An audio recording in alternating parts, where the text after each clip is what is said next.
Okay, hair done. Hair done. Hair done. Do I look cool? Do I look like Queen's Gambit? I don't play chess. How's it going, guys? Tash here with another Can You Game on it. On this week, we have a laptop that pukes literal rainbows!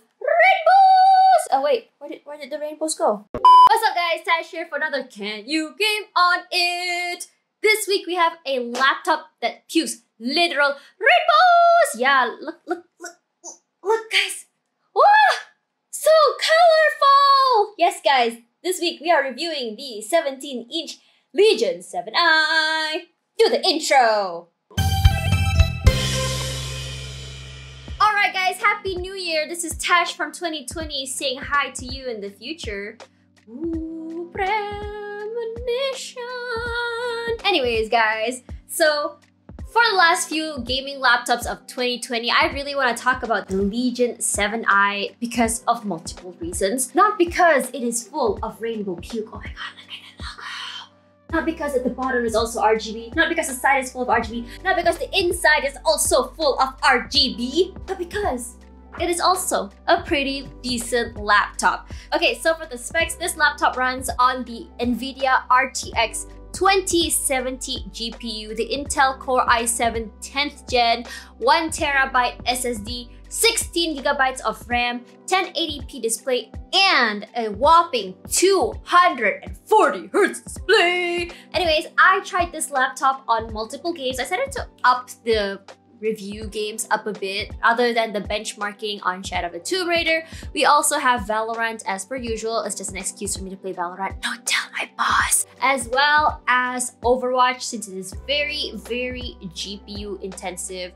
And of course, Resident Evil 3 because I need some of the chill in my life. Now let's talk about Shadow of the Tomb Raider first. So as per usual, I ran benchmarks on it and it was actually not bad, but it wasn't impressive either. With the game on RTX off, lowest graphics going for 107 FPS, not even breaching 150 or even 200, which I'm kind of disappointed about. But on highest with RTX off, it ran at around 79-80 FPS.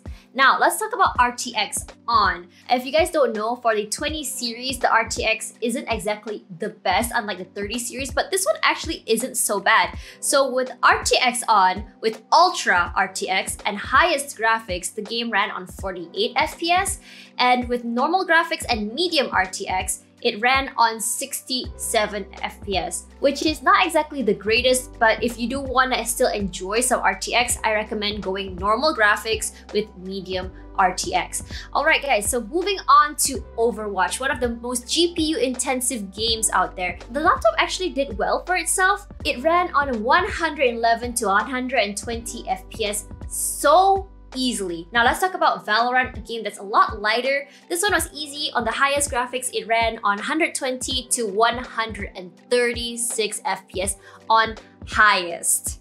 Now that we know the performance, let's talk about heat, since heat is kind of like my gripe when I'm reviewing a lot of gaming laptops. So surprisingly, despite me gaming on the highest graphics on pretty heavy games, the heat never went over 83 degrees at all. So games like Valorant and even Overwatch, despite it being on highest graphics, pretty fast paced, only was around 71 degrees Celsius. And for games such as Shadow of the Tomb Raider and Resident Evil 3, was around 79 to 80 degrees, sometimes 81. This laptop's cooling system is pretty impressive. So while it does get warm, I noticed that the warmth mostly comes from this side. It gets kind of a little bit hot at times, especially when it hits around the 80s, but it's nothing that's too alarming. Alright, now let's talk about the keyboard. So yes, beautiful keyboard. As you can see, it's a flat, I guess, membrane style of keyboard, which most laptops usually have. But the thing about this one I noticed is that it doesn't have a lot of travel time. It's very, very flat. So when I'm gaming on it, what I notice is that I tend to press the keys a lot harder because I'm just used to a mechanical keyboard. Personally, I would really like it if the laptop had like a little bit more travel time for the keys, but otherwise I don't really have a problem with it. Okay, now for my favorite part about this laptop.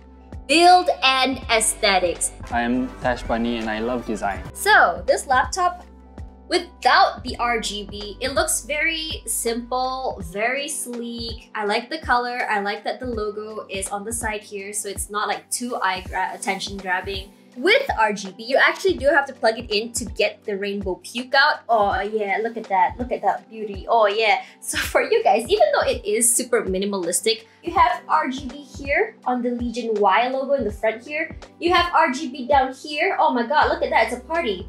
And you have RGB over here too. There's so much RGB. Now, last but not least, let's talk about the speakers for this laptop. So the speakers for this laptop is alright. I played Valorant on it with just speakers. I had a hard time trying to figure out where the directional audio is. So if you're gonna play games like that, anyways, I do recommend headphones because the fans do get pretty loud when you're gaming. So shoot headphones. Yeah. Guys, the golden question of the day is, can you game on the Lenovo Legion 7i? Yes, you can, and you get so many rainbow puke all around. I don't know if you guys know, I'm a huge fan of unicorns and I love RGB.